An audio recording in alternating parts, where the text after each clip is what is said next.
अल्हम्दुलिल्लाहि वकफ़ा वसलामुन अला इबादिहिल्लज़ीना इस्तफ़ा अम्मा बअद।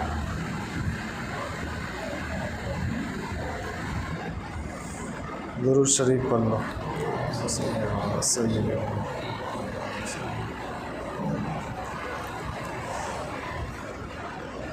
सिरात मुस्तकीम कोर्स 8वां सबक। तस्लीस नहीं तौहीद। सबसे पहले जैसा कि हर सबक में कुरान पाक की आयत होती है,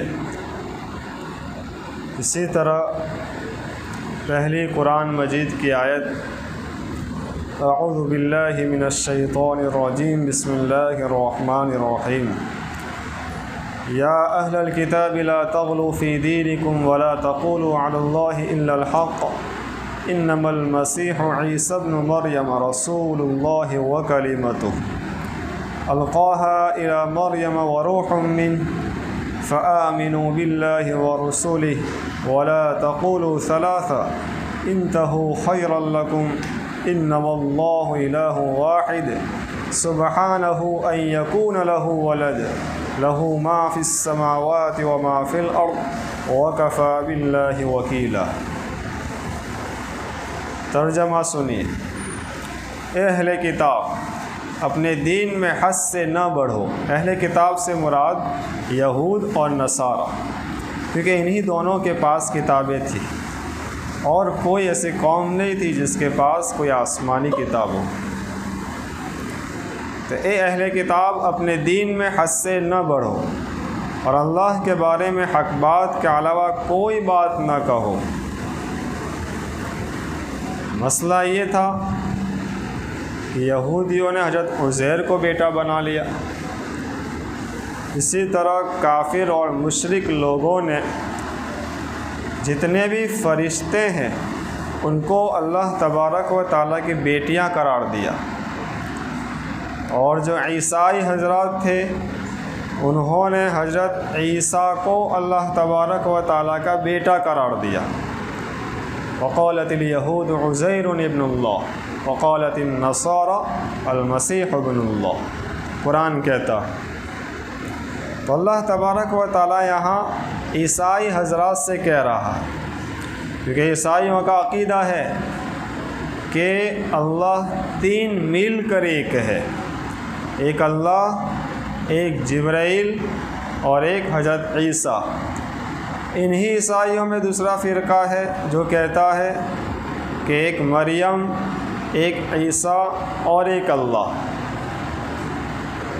तो ईसाइयों में भी कैथोलिक ईसाई अलग है और ईसाई में तकरीबन 4-5 किस्म के लोग हैं।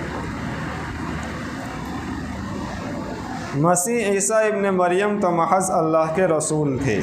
अल्लाह का एक कलीमा था जो उसने मरियम तक पहुंचाया था, और एक रूह थी जो उसी की तरफ से थी। इसी से इन लोगों ने धोखा खाया। वो लोग कह रहे हैं कि भाई हम बेटा इसलिए कह रहे हैं हज़रत ईसा को कि खुद अल्लाह तबारक व तआला कह रहा है व कलिमतुहु, उसी का ये कलीमा है। और अल्लाह ताला कहता है इन्नमा अमरुहु इज़ा अरादा शैअन अन यक़ूल लहू कुन फ़यकून। जब मैं किसी चीज़ का इरादा करता हूँ तो कहता हूँ हो जा तो हो जाती है। अब दुनिया में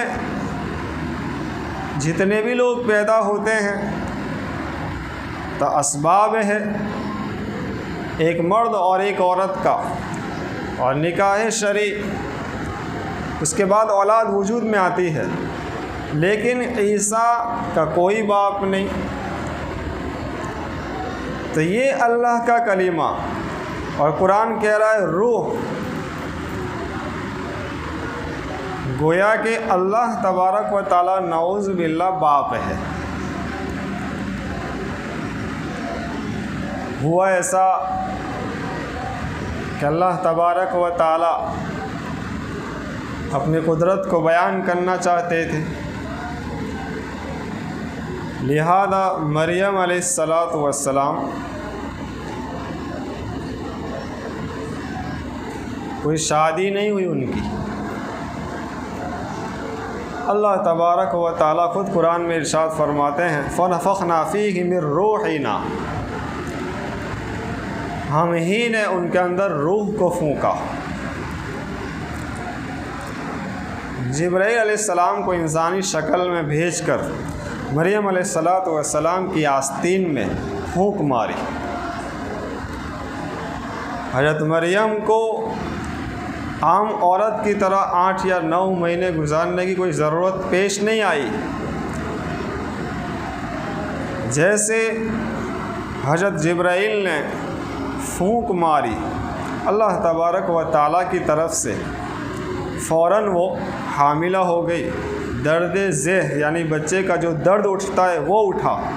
अल्लाह तबारक व तआला ने इरशाद फरमाया कि वहाँ जो खजूर का झाड़ है उसी के करीब आप चली जाओ और उसको सिर्फ हिलाओ।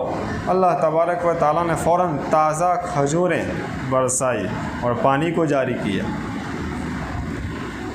बिजज़िन नख़लति तुसाक़ित अलैका रुतबन जनिय्या, कुरान कहता है। यहाँ से साबित होता है कि जब भी औरत हामिला हो जाए या बच्चा जन्म दे, खजूरों की मिक़दार कसरत से होनी चाहिए।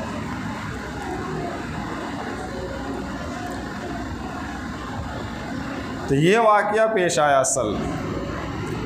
और हज़रत ईसा अलैहिस्सलातु वस्सलाम का हज़रत पैदा हो गए। अब यहूदियों ने इल्ज़ाम डाला कि तेरे बाप दादा ने कभी ऐसा काम नहीं किया जो तू काम करके आई। लेकिन हज़रत मरियम को अल्लाह तबारक व तआला ने इल्का कर दिया था, बता दिया था। फ़ौरन हज़रत मरियम अलैहिस्सलाम ने गोद में रखे हुए बच्चे की तरफ इशारा किया। हज़रत ईसा अलैहिस्सलाम गोद और घोड़िए में ही बोलने लगे। 2 या 3 बच्चे दुनिया में ऐसे पैदा हुए हैं जिनको अल्लाह तबारक व तआला ने बोलने की सलाहियत किसमें दे दी? घोड़िए में। ईसा अलैहिस्सलाम ने फ़ौरन पढ़ा कुरान की आयत। कुरान कहता है कि मैं अल्लाह का नबी हूँ, तुम्हारी तरफ बनाकर भेजा गया हूँ।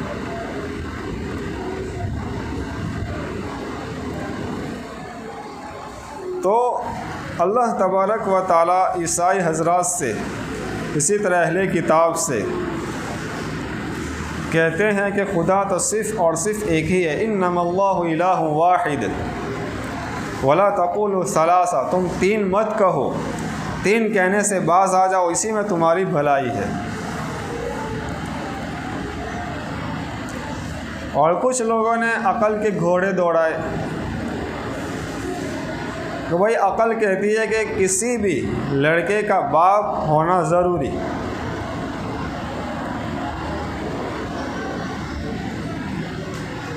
लिहाजा हम जब ईसा का कोई बाप नहीं तो उनके बाप नाउज़ुबिल्लाह अल्लाह है।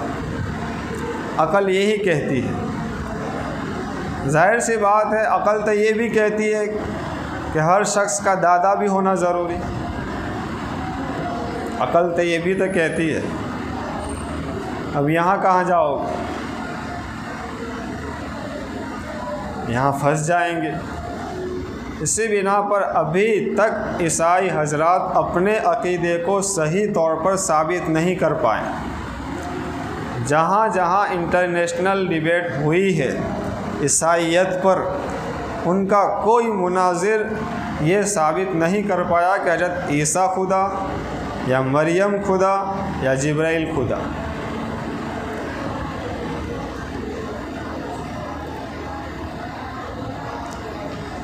अल्लाह तबारक व तआला कहते हैं, इसलिए अल्लाह और उसके रसूलों पर ईमान लाओ और ये मत कहो कि खुदा 3 है। ऐसा कहने से बाज आ जाओ, यही तुम्हारे लिए बेहतर है। अल्लाह ताला तो एक ही माबूद है, अल्लाह उससे पाक है कि उसका कोई बेटा हो। आसमानों में ज़मीन में जो कुछ है उसी का है और सब की देखभाल के लिए अल्लाह ताला काफ़ी है। ये थी कुरान की आयत। अब है हदीस मुबारक जिसमें अल्लाह तबारक व ताला के हिल्म यानी सब्र की इंतहा इसको बयान किया गया है। अन अबी मूसा अल-अशअरी रज़ियल्लाहु तआला अन्हु क़ाल क़ाल नबी सल्लल्लाहु अलैहि वसल्लम मा अहदुन अस्बर अला अदन समिअहु मिनल्लाहि यद्दऊन लहुल वलद थुम्मा युआफ़ीहिम व यरज़ुक़ुहुम। हज़रत अबू मूसा अशअरी रज़ियल्लाहु तआला अन्हु से रिवायत है कि रसूलुल्लाह सल्लल्लाहु अलैहि वसल्लम ने इरशाद फरमाया, तकलीफ़ देह बात को सुनकर सब्र करने वाला अल्लाह से बढ़कर कोई नहीं। क्या मतलब? कोई भी इंसान हो उसके सामने आप अपनी जितनी भी सारी तकालीफ़ बयान करें,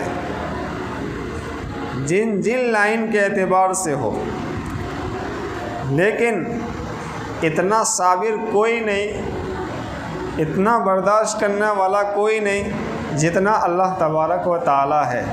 किस तरह कि लोग अल्लाह ताला के लिए औलाद का दावा करते हैं, वो फिर भी उन्हें आफ़ियत में रखता है और उन्हें रोज़ी देता है। देखिए, जिन लोगों को अल्लाह तबारक व ताला ने खुद पैदा किया है वही लोग अल्लाह तबारक व ताला का इनकार करते हैं कि हमारे माबूद कोई और है। अब जिसने बनाया उसी का कोई इनकार करे तो फिर भी अल्लाह तबारक व ताला देखिए, उनके माल, उनकी तिजारत देखो आप, उनकी ज़िंदगी देखो आप। तो ये अल्लाह तबारक व ताला की ढील है, बुर्दबार है अल्लाह तबारक व ताला। इन्हीं माबूदों को अल्लाह तबारक व ताला कल हश्र के मैदान में पूछेगा और इन्हीं पत्थरों के साथ उनको मानने वाले सारे जहन्नम में जाएंगे।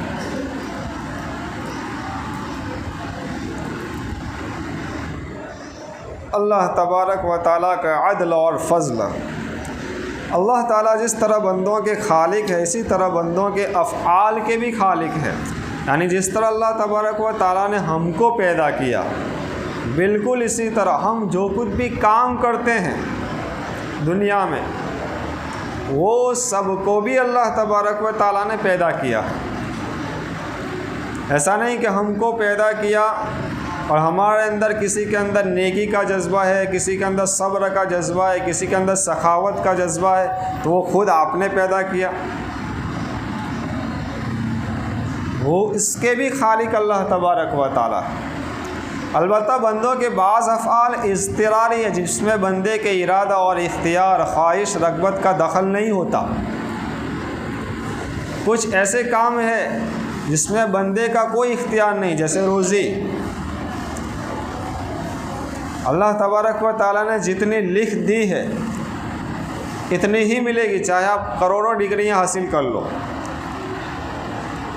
मौत, आप चाहे कैसे भी बंगले में छुप जाओ, किसी और कैसी ही XYZ आपके पास सुविधाएं हो और Z सिक्योरिटी आपके पास हो, फिर भी मौत आएगी।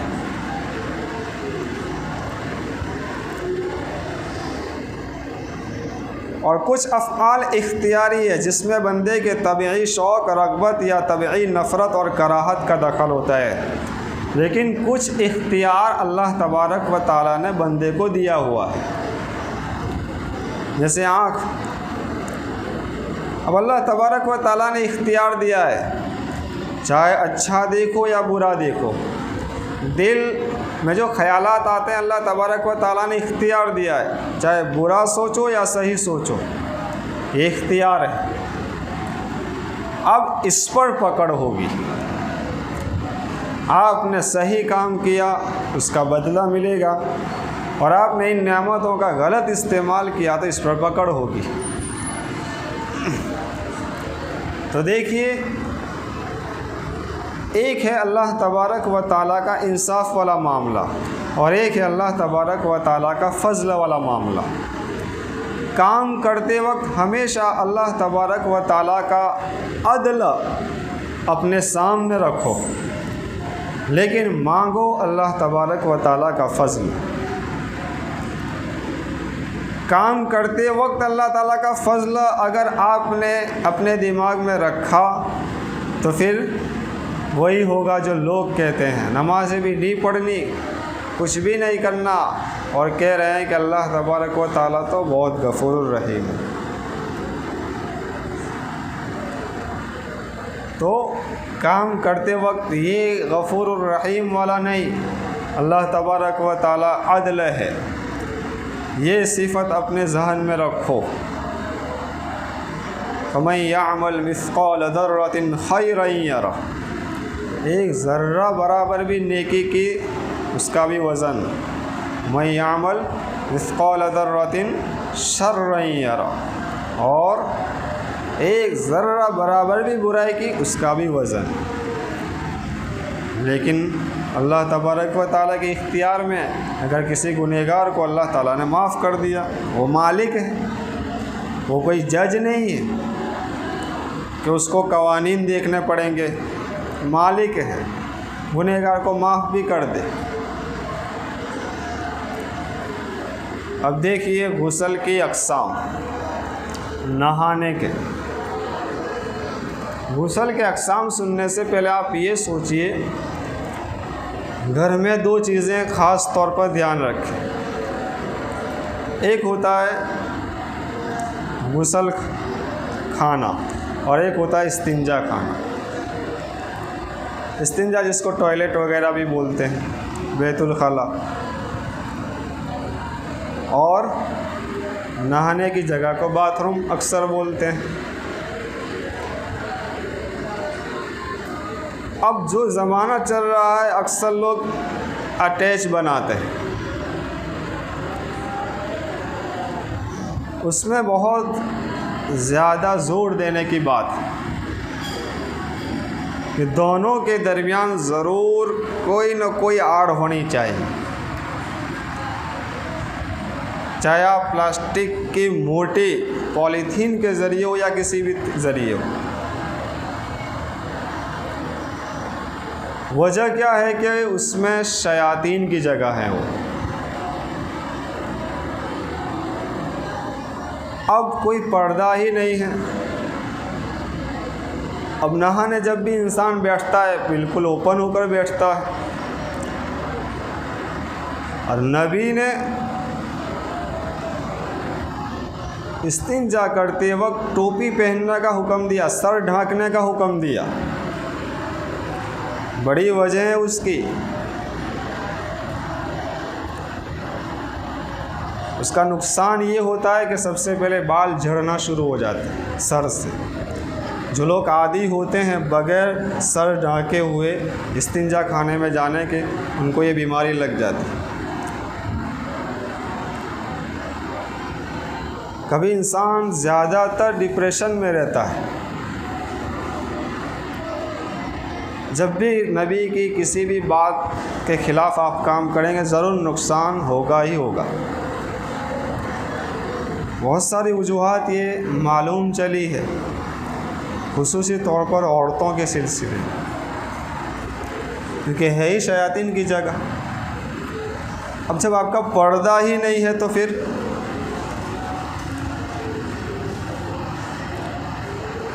बिल्कुल इसी तरह उसके चप्पल अलग हो, इसकी चप्पल अलग हो, ये भी बहुत नोट करने की ज़रूरत है। और जिस तरह अपने पहनने के चप्पल होते हैं बिल्कुल इसी तरह टॉयलेट वगैरह के भी चप्पल इसी तरह के रखो। ऐसा ना हो कि बाप दादा के ज़माने के उठा कर रख दिया आपने। अब स्पंज किस्म के जो चप्पल होंगे जिसमें पानी चूसता है वो चप्पल, अब वही आप टॉयलेट में इस्तेमाल कर रहे हैं तो फिर सारी नापाकी वो चप्पल चूसता है, और अब इसी को पहन कर आप बैठते हैं। लिहाजा ये हवाई चप्पल, ये स्पंज किस्म के चप्पल भी इस्तेमाल ना करें। और अक्सर टॉयलेट में जो कि टाइल्स होती है, चिकनाहट होती है, तो चप्पल की ग्रिप भी सही हो ऐसे चप्पल इस्तेमाल करें, वरना अक्सर बुढ़ापे की हालत में फिसलने के चांसेस होते हैं। बिल्कुल इसी तरह टॉयलेट के अंदर अगर बाल्टी या डोल रखें तो उसके अंदर जो मग होता है उससे बेहतर है चंबू रखा जाए, यानी जिसकी नलकी होती है, क्या कहते हैं, हैंडल होता है पकड़ने का पूरा, और आगे पूरी नली की तरह बनी होती है, नल की तरह। इससे पानी बहुत कम इस्तेमाल होगा और जहां आपको धोना है वहीं पर धार पड़ेगी। इसके बिलमुकाबिल मग पानी भी इसराफ होगा, सफाई भी सही नहीं होगी।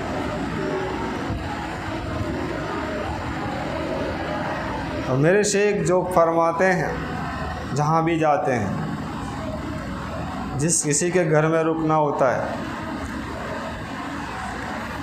कि नल जब भी लगाओ टॉयलेट में तो 2 in 1 लगाओ। एक से तो जो पानी आता रहेगा, लेकिन एक में फव्वारा जो होता है, क्या बोलते हैं, हैंड नहीं मालूम, हैंड वॉशर, तो उसका कनेक्शन उसके साथ हो। क्यों? आजकल हमारी ग़िज़ाएँ ऐसी है, तो फिर पाखाना भी बहुत लिक्विड और चिकनाहट वाला होता है, जिससे आप जितना भी पानी डालो चिकनाहट रह जाती है। इसका फ़ायदा ये होगा कि आप फारिग हो गए, अब उसका प्रेशर बहुत ज़्यादा होता है, आसानी के साथ पूरी चिकनाहट दूर हो जाएगी। और इस्तिंजा के सिलसिले में ये बात इतनी ज़्यादा ज़रूरी है कि आप घर में हो या बाहर हो या पब्लिक टॉयलेट हो, उसमें सफाई का इतना ख्याल रखें कि आप गए तो आप इस तौर पर उसकी सफाई करें फारिग होने के बाद कि आने वाले को ऐसा लगे कि ये गोया कि उसने मेरे ही लिए धोया है। इस्लाम ये तालीम देता है। उसको क्या लगना चाहिए कि इस बंदे ने गोया कि मेरे लिए इस टॉयलेट की सफाई की। इसीलिए बुज़ुर्ग खानकाह में फरमाते हैं कि जिसका एक्सरे करना चाहो आप कि इसका दिल पाक है, उसका गुस्ल खाना और इस्तिंजा खाना देख लो, क्योंकि ये प्राइवेट चीज़ें हैं। प्राइवेट चीज़ें जितनी पाक, उसी का इतना ही असर दिल पर होगा। और जिसके मामलात को चेक करना है उसका किचन खाना देख लो। बड़ी पते की बात है ये। इसी से पता चल जाता है कि दिल कितना पाक है, दिल कितना साफ है।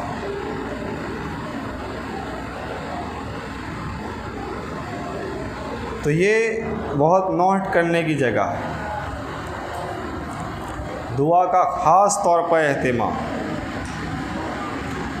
दुआ पढ़ ली, आप और शयातीन के दरमियान क्या हो जाता है, पर्दा हो जाता है। फिर वो आपके जिस्म के साथ कोई छेड़खानी नहीं कर सकता।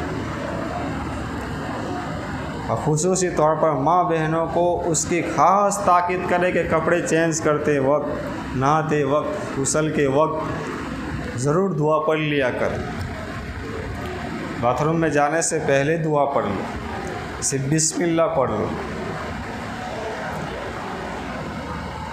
क्योंकि माहवारी की जो मासिक के जो दिन चेंज हो जाते हैं औरतों में,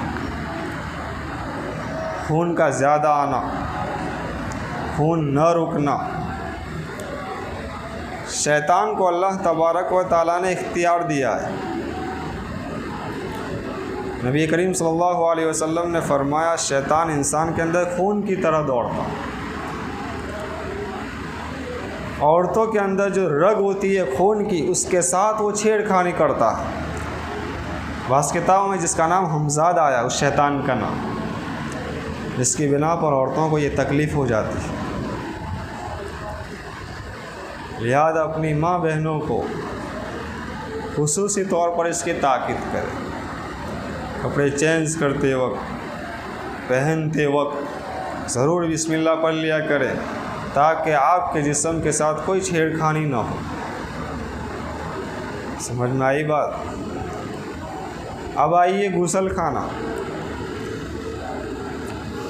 सबसे पहले जो बाल्टी होती है नहाने की, उसके अंदर चंबू, बेकल या मग,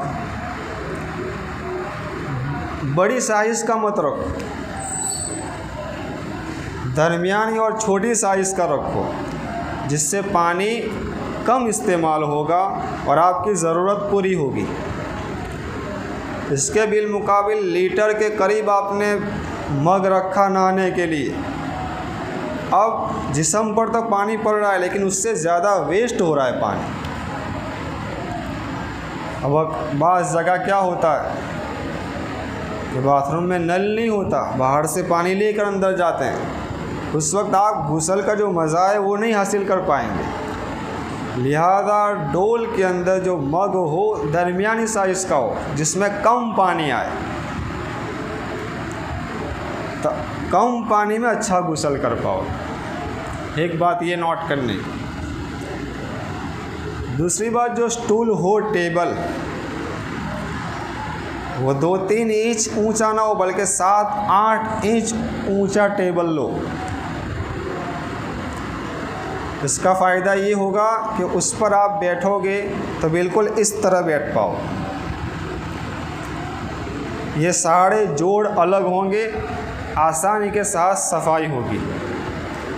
इसके बिलमुकाबिल सिर्फ 2-3 इंच ऊंचा आप स्टूल लेते हैं। अब उस पर आप बैठेंगे, पूरी जांग आपकी कहाँ लगेगी? पेट के साथ। अब इंसान बॉडी में वो कहाँ जाएगा? लिहाजा जो जोड़ है वो सही तरीके से साफ़ नहीं हो पाएंगे। इस बात को भी नोट करो। तीसरी बात, जब भी गुस्ल करो, नियत करो, 4-5 नियतें करो। प्यारे अल्लाह, मैं नहा रहा हूँ, मेरे हक़ में है मेरे जिस्म का मैल कुचैल दूर करना। साबुन के ज़रिए मैं रगड़ रगड़ के अपने जिस्म को धो रहा हूँ, लेकिन दिल की सफाई तक मैं नहीं पहुँच सकता। जिस तरह मैं अपनी ज़ाहिरी सफाई कर रहा हूँ, प्यारे अल्लाह आप मेरे बातिन की सफाई कर दीजिए।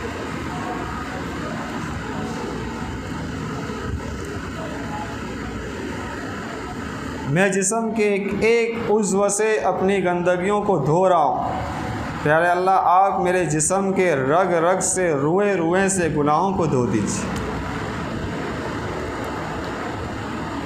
जिस तौर पर मैं गुस्ल के ज़रिए प्यारे अल्लाह अपने आप को पाक, साफ़ और खुशबूदार बना रहा हूँ, मेरे जिस्म को आप तक़वा की ज़ीनत से, तक़वा की खुशबू से मेरे जिस्म को पाक कर दीजिए। ये नियत नोट कर लो। जब भी गुस्ल खाने में जाओ, पाबंदी के साथ ये नियतें करो। जितना पानी इस्तेमाल हुआ सारा नेकियों में शुमार होगा। नहाना भी आपका नेकी में शुमार होगा। नियत दुरुस्त हो गई।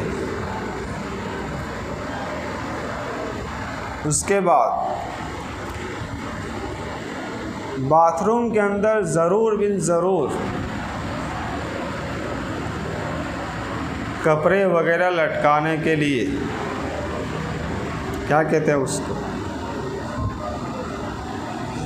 एंगल होनी चाहिए। और बाथरूम के किसी भी कॉर्नर पर एक कॉर्नर भी बनाओ जिसमें हमारी औरतें जब भी माहवारी के अय्याम होते हैं तो वो जो अपनी चीज़ गंदी है उसको निकाल कर वहाँ रख सकें।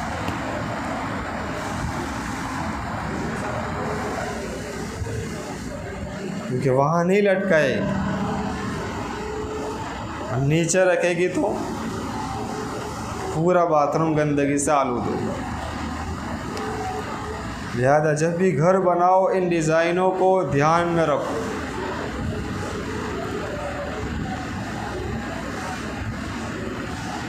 किसी के वहाँ जाना हो उस वक्त ये बहुत काम आता है। इसी तौर पर सफ़र में अक्सर माँ बहनों को समझाओ कि पॉलीथीन अपने साथ में रखें, कभी कुछ ज़रूरत पेश आ सकती है।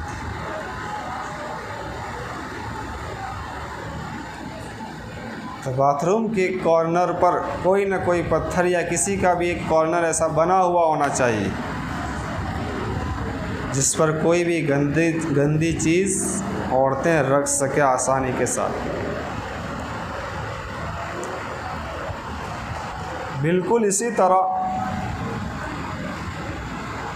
कोई भी पॉलीथीन या कोई भी वेस्टेज डब्बा इस तरह का होना चाहिए जिसमें हमारे सारे बाल जमा हों। सहर और जादू दो चीज़ों पर बहुत जल्द होता है, एक बाल और एक नाखून। इसी बिना पर नबी ने उसको दफन करने का हुक्म फरमाया। नबी के ऊपर भी जो सहर और जादू हुआ तो नबी के भी जिस्म से कौन से हिस्से से सर के बाल चुराए गए थे। लबीद की बेटी यहूदी जो कंघा करने आती, छोटी थी, बाप ने सिखा दिया था कंघी के बहाने तुझे बाल ले आने नबी के, और इस पर जादू हुआ। इस बिना पर अब वो है ही शयातीन की जगह, तो पूरा इसके पूरी इसकी एहतियात करो। माँ बहनों को खास समझाओ ये चीज़ें, और ये चीज़ें घर में कहने की है, सीखने की है। इतनी बारीक चीज़ें बता रहा हूँ। उसके बाद जब भी आप अपने बदन की सफाई करो, चाहे बगल के बाल हो, नाफ के नीचे के बाल हो, कभी भी नापाकी की हालत में मत करो। नापाकी की हालत में गुस्ल आप पर फ़र्ज़ हो चुका है। इस हालत में आपने अपने बाल साफ़ किए, गोया कि आपके जिस्म से वो हिस्से नापाकी की हालत में दूर हुए।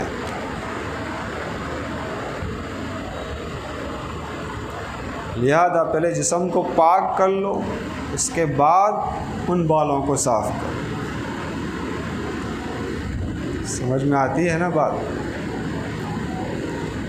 इसीलिए किसी भी फ़िक़्ह की किताब आप उठाओ, उसमें नापाकी की हालत में आप ऐसे ही अपने जिस्म के बालों को दूर कर देते हैं तो वो मकरूह करार दिया गया।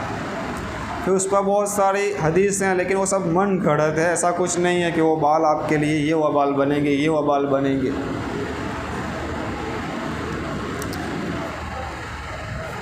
वक्त हो चुका है, वक्त नहीं हो। अब देखिए गुस्ल के अक़साम। तो हमारा टॉयलेट और हमारा बाथरूम कैसा होना चाहिए समझ गए, और उसमें जो ख्याल रखने की चीज़ें हैं वो अच्छी तरीके से नोट कर ले।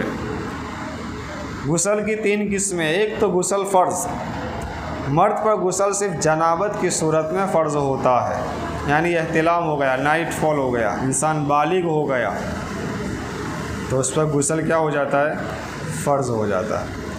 जबकि औरतों पर जनाबत के अलावा हैज़ और निफास के इख्तिताम पर भी फ़र्ज़ होता है।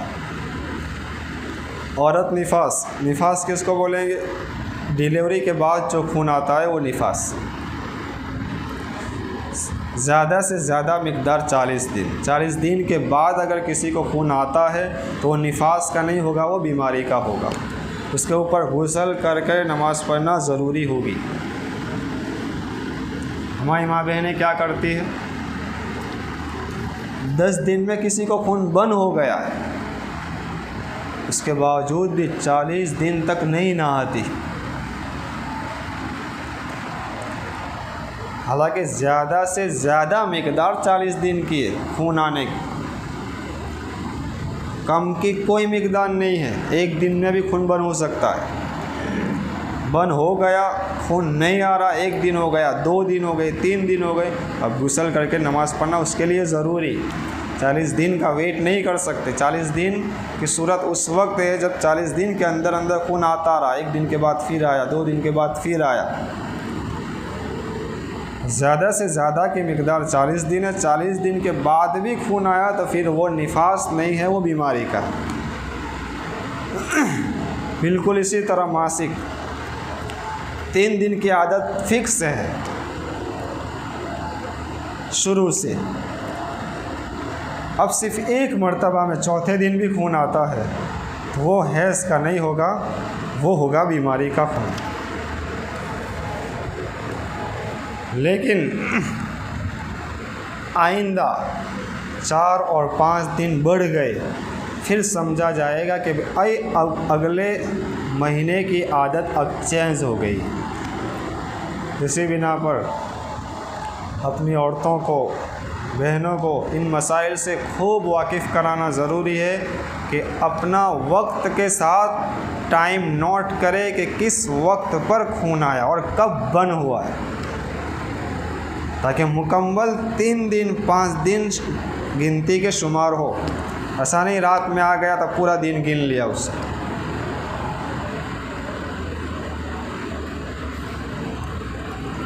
अल्लाह माफ़ करे, बहुत पीछे हम मसाइल में, बहुत पीछे, ख़ास तौर पर औरतें, उसको ऐब शुमार किया जाता है। मसाइल का इल्म फ़र्ज़ है, याद रखना। फ़ज़ाइल का इल्म फ़र्ज़ नहीं है, मसाइल का इल्म फ़र्ज़ है।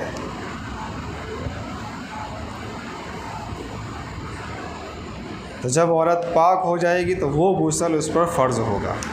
इसी तरह मैयत को गुस्ल देना भी फ़र्ज़ है। बिल्कुल इसी तरह एक फ़र्ज़ गुस्ल जो मियाँ बीवी आपस में जब मुलाकात करेंगे उस वक्त का जो गुस्ल होगा वो भी फ़र्ज़ होगा। और याद रखें, उस गुस्ल में एहतिमाम बहुत ज़रूरी है। कुरान कह रहा है व इन कुंतुम जुनूबन फत्तहरू, जब तुम जुनूबी नापाक हो जाओ तो उस वक्त का गुस्ल बड़े एहतिमाम के साथ करो। इस आयत पर जब साइंस ने रिसर्च किया तो डॉक्टर लोग हैरान हो गए कि अभी तक समझ रहे थे कि जो नापाकी लगी इस बिना पर कुरान ने कहा कि गुस्ल करो, लेकिन फत्तहरू का लफ्ज़ इस्तेमाल किया, एहतिमाम के साथ रगड़ रगड़ कर गुस्ल करो। जब एड्स निकला ना, एड्स की बीमारी HIV, उस वक्त इस कुरान की आयत पर तहकीक हुई कि जब भी इंसान, मियाँ बीवी जब भी फारिग होते हैं, हो सकता है उसके अंदर एड्स के वायरस हो। और हम बिस्तरी में कहाँ कहाँ हाथ नहीं लगता। अब जिस्म के मुख्तलिफ हिस्से पर किसी एक में भी वो वायरस है, अब वो लगा फैलेगा। अल्लाह तबारक व तआला ने कब से कह दिया, जनाबत का गुस्ल एहतिमाम के साथ करना। ये है कुरान, ये है शरीयत। अब देखिए सुन्नत गुस्ल, जुमा के दिन गुस्ल करना वाजिब नहीं है, क्या है, सुन्नत है। ईदुल फित्र, ईदुल अज़हा, एहराम बांधने से पहले अरफा के दिन गुस्ल करना क्या है, सुन्नत है। मुस्तहब जैसा आपने करते हैं। खौफ के वक्त, सफ़र से वापसी पर, आंधी के वक्त, सूरज ग्रहण, चांद ग्रहण के वक्त गुस्ल करना क्या है? मुस्तहब है, अच्छी बात है। नियत कर ली, सवाब मिलेगा आपको। अब एक फ़ायदे की चीज़ है, मनी किसको बोलते हैं? जब आदमी हमबिस्तरी करे तो शहवत के साथ जो मादा निकलता है उसे मनी कहते हैं। उसके निकलने से गुस्ल फ़र्ज़ होता है। 3 चीज़ें होती हैं इंसान के अंदर, मनी, मज़ी और वदी। मनी के निकलने पर गुस्ल फ़र्ज़, मज़ी और वदी पर गुस्ल नहीं है, सिर्फ वज़ू है। मनी जब भी निकलती है तो कूद कर निकलती है। मनी की पहचान ये है। और गाढ़ापन होता है प्लस बदबू बहुत ज़्यादा होती है, ये मनी की पहचान। इसी बिना पर नबी करीम सल्लल्लाहु अलैहि वसल्लम ने फरमाया, अलमाउ मिनल मा। क्या अजीब जुमला इस्तेमाल फरमाया कि गुस्ल कब फ़र्ज़ होता है? पानी से पानी देखो, पानी से पानी देखो, गुस्ल फ़र्ज़। कितना कैसा जुमला इस्तेमाल किया। यानी इंसान फारिग होता है तो मनी में क्या होता है? एक पानी भी होता है। तो पानी देखो तो पानी इस्तेमाल करो। ये है नबी की फ़साद।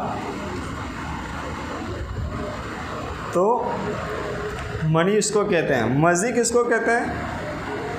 कि जब भी इंसान अपनी बीवी के साथ हमबिस्तरी की तैयारी करता है या बोसो किनार करता है, समझ में आई बात? उस वक्त जो चिकना मादा निकलता है वो पानी की शक्ल में होता है, वो सिर्फ चिकनाहट होती है, तो इसको कहते हैं मज़ी। उससे इंसान को हमबिस्तरी का शौक़ बढ़ता है। इससे वज़ू टूटेगा, गुस्ल फ़र्ज़ नहीं होगा। हाँ, वो जिस्म के जिस हिस्से पर लगी या कपड़े के जिस हिस्से पर वो लगा है उसको धोना ज़रूरी, क्योंकि वो बड़ी नापाकी। और एक होता है वदी। इंसान ने कोई वज़नी चीज़ उठा ली तो उस वक्त चिकना मादा निकल जाता है पेशाब की जगह से, या इंसान पेशाब करके फारिग हुआ उस वक्त चिकना मादा निकलता है, इसको कहेंगे वदी। ये है, उसमें अभी वज़ू सिर्फ फ़र्ज़ होता है, गुस्ल फ़र्ज़ नहीं होता। तो इन तीनों किस्मों में सिर्फ़ और सिर्फ गुस्ल फ़र्ज़ जो होता है वो किस में होता है? मनी में होता है, मज़ी और वदी में नहीं होता है। अब इंसान रात में सो गया, अब सुबह उठा और निशानात उसने देखे। अब उसको कुछ मालूम नहीं है, ख्वाब पूरा मालूम नहीं है क्या आया है, लेकिन निशानात देखे तो अब उसके ऊपर गुस्ल फ़र्ज़। क्यों? वही हदीस लायक आएगी, पानी से पानी। क्योंकि अब इसको नहीं मालूम कि ये मज़ी है कि वदी है, क्योंकि नींद में हुआ है। लिहाजा निशाना देखे उठने के बाद आपको 100% यकीन है, तब की बात तो फिर अलग है। लेकिन डायरेक्ट आपने निशान देखे, पेशाब करने बैठे निशान देखे, तब आपके ऊपर गुस्ल फ़र्ज़ हो जाएगा।